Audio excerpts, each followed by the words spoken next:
Champion হয়ে টি-20 বিশ্বকাপ থেকে অবসরের ঘোষণা দিয়েছেন ভারতীয় ব্যাটার বিরাট কোহলি ও দলটির অধিনায়ক রোহিত শর্মা ও অলরাউন্ডার রবীন্দ্র জাদেজা। ফাইনালে ম্যাচের সেরার পুরস্কার নিতে গিয়ে বিরাট জানিয়ে দেন এটি দেশের হয়ে তার শেষ টি-20 বিশ্বকাপ। 2010 সালে জিম্বাবুয়ের বিপক্ষে হারারেতে টি-20তে অভিষেক হয়েছিল বিরাট কোহলির।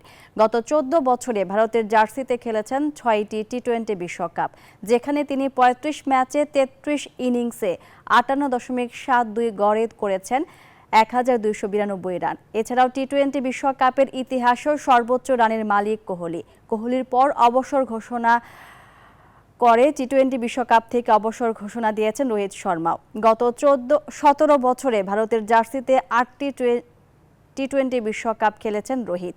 এছাড়াও আন্তর্জাতিক টি-20তে 159টি ম্যাচ খেলে রোহিত করেছেন 4231 রান। টি-20তে সবচেয়ে বেশি 5টি সেঞ্চুরির রেকর্ডও তার দখলে।